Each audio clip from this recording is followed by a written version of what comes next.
جس مقام پر مصطفیٰ کے ہاتھ لگے تھے اس مقام پر نور کی دو لڑیاں اگاتی ہیں. بولو سبحان اللہ. سبحان اللہ. بات سمجھ میں آ رہی ہے تو بولو نا سبحان اللہ. سبحان اللہ. جس مقام پر مصطفیٰ کریم صلی اللہ علیہ وسلم کے ہاتھ مبارک لگے تھے اس مقام پر بال کے کچھ گچھے اگاتے ہیں. اب جناب فراس کی جوانی کا دور گزرتا ہے اور ایک زمانہ وہ آتا ہے آقا ظاہری طور پر وصال فرما گئے. اکابر صحابہ رخصت ہو گئے. آخری صحابی حضرت ابو طفیل عامر بن واصلہ موجود ہے دھرتی پر. اب یہ جناب فراس خارجیت کے فتنے سے متاثر ہوتے ہیں اور خارجیت کو قبول کر لیتے ہیں.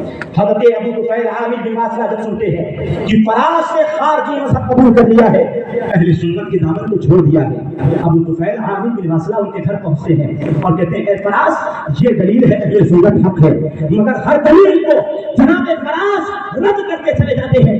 اور ان کے والد نے جناب فراس کو گھر میں بند کر دیا ہے اور کہا ہے اے فراس اگر تم اہل سنت کا مذہب نہیں قبول کرو گے اور خارجی فتنے کو نہیں چھوڑو گے تو تم اسی کمرے میں بند مر جاؤ گے تمہیں رہا نہیں کیا جائے گا.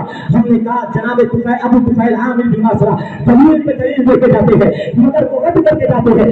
آخر میں ابو طفیل ایک دلیل دیتے ہیں اور کہتے ہیں اے جناب فراس الم تر الی برکت رسول اللہ صلی اللہ علیہ وسلم قد سقطت. کیا تم نے نبی کی جو برکت نہ دیکھی آقا نے تمہاری پیشانی پہ ہاتھ لگایا تھا تم زمین پر جس سے پیغام لے آئے تھے. اے فراس جب سے تم نے خارجی مذہب قبول کیا ہے نبی کا دیا ہوا جو نور چھوڑ گیا ہے نبی کا دیا ہوا نور غائب ہو گیا ہے. اب جناب فراس کو یہ بات سمجھ میں آتی ہے اور جناب فراس خارجی مذہب سے توبہ کرتے ہیں اور سنی مذہب قبول کرتے ہیں. ادھر سنی مذہب کا قبول کرنا ہے کہ جناب فراس کے چہرے پہ پھر سے نورانی بال اگاتے ہیں. معلوم ہوا پیشانیوں کا نور چاہیے حق کی طرف چاہیے سنی مذہب میں رہنا ہوگا اور پیشانیوں پہ اگر نحوست چاہیے آپ جائیے کسی بھی مذہب کو اختیار کیجیے. اللہ کا قرآن کہتا ہے وَمَن يَرْتَدِدْ مِنْكُمْ عَنْ دِينِهِ فَيَمُتْ وَهُوَ كَافِرٌ فَأُولَٰئِكَ حَبِطَتْ أَعْمَالُهُمْ فِي الدُّنْيَا وَالْآخِرَةِ وَأُولَٰئِكَ أَصْحَابُ النَّارِ هُمْ فِيهَا خَالِدُونَ. جو خدا کے دین سے پھر جائے گا کافر ہو جائے گا اور کفر کی ہی حالت میں مرے گا تو سن لو اس کے دنیا کے سارے اعمال دنیا میں بھی برباد ہیں آخرت میں بھی برباد ہے. ہمیشہ جہنم کا توق اس کے گلے میں ڈال دیا جائے گا اور انہیں جہنم میں پلٹا دیا جائے گا. اے سنی جوان آج جس طرح سے اپنے بچوں کے مال ان کے ترکہ میں وراثت چھوڑنے کے لیے کوشش کرتے ہو کہ تم اپنے بچے کے لیے اچھا ورثہ دے کر کے جاؤ اپنے بچے کو اچھی دولت دے کر کے جاؤ. اسی طرح آپ کوشش کیجئے کہ بچے کو سنی مذہب پر قائم رکھیں. اسی طرح آپ کوشش کیجئے بچے کو دین کا علم دے کر کے جائیں. اسی طرح آپ کوشش کیجئے اور یہ خدا کا قرآن کہتا ہے آپ تو آپ ہیں. کیا خدا کا قرآن کہتا ہے اذ حضر یعقوب الموت اذ قال لبنيه ما تعبدون من بعدي قالوا نعبد إلهك وإله آبائك إبراهيم وإسماعيل وإسحاق إله واحد ونحن له مسلمون. اللہ کا قرآن سورہ بقرہ میں کہتا ہے کہ جب جناب یعقوب اللہ کے پیغمبر ہیں وہ پیغمبر ہیں ان کے بیٹے بھی پیغمبر ہیں ان کے باپ بھی پیغمبر ہیں ان کے دادا بھی پیغمبر ہیں جناب اسحاق بھی پیغمبر ہیں جناب ابراہیم علیہ نبینا علیہ السلام جب المصطفیٰ بھی پیغمبر ہے جن کا خاندانی سلسلہ پیغمبروں سے چلا آ رہا ہے. جب ان کی مثال ظاہری کا قریب آتا ہے سارے بچوں کو اکٹھا کرتے ہیں اور بچوں میں کون ہے کوئی عام نہیں ہے حضرت بنیامین جیسے پیغمبر ہے حضرت یوسف جیسے پیغمبر ہے خدا کی توحید کی آواز کو اپنے سینوں سے بلند کرنے والے پیغمبر ہے. یہ سارے حضرت یعقوب کے ارد گرد پھرتا ہے اور جناب یعقوب کہتے ہیں اپنے بیٹوں سے ما تعبدون من بعدی میرے بعد کس چیز کی عبادت کرو گے کس کی پوجا کرو گے قالوا نعبد الہک و الہ آبائک ابراہیم. سارے پیغمبر جواب دیتے ہیں ہم اے یعقوب آپ کے رب کی پوجا کریں گے آپ کے باپ دادا حضرت ابراہیم و اسماعیل و اسحاق کی پوجا کریں گے جو ایک خدا ہے ہم اسی کے لیے اپنی گردنوں کو جھکائیں گے. ہم نے کہا جب پیغمبروں کی جماعت مثال ظاہری کا اختیار کرتی ہے تو پیغمبروں کی جماعت اپنے بچوں کو یہ سبق دیتی ہے کہ اے بچوں مر رہا ہوں زمین اتنی نہیں چھوڑ رہا ہوں جائیداد اتنی نہیں چھوڑ رہا ہوں یہ باپ نہیں چھوڑ رہا ہوں یہ بیٹا نہیں چھوڑ رہا ہوں. اے بچوں دین کی دولت چھوڑ کر کے جا رہا ہوں خدا کی امانت کی حفاظت کر کے جا رہا ہوں. اے بچوں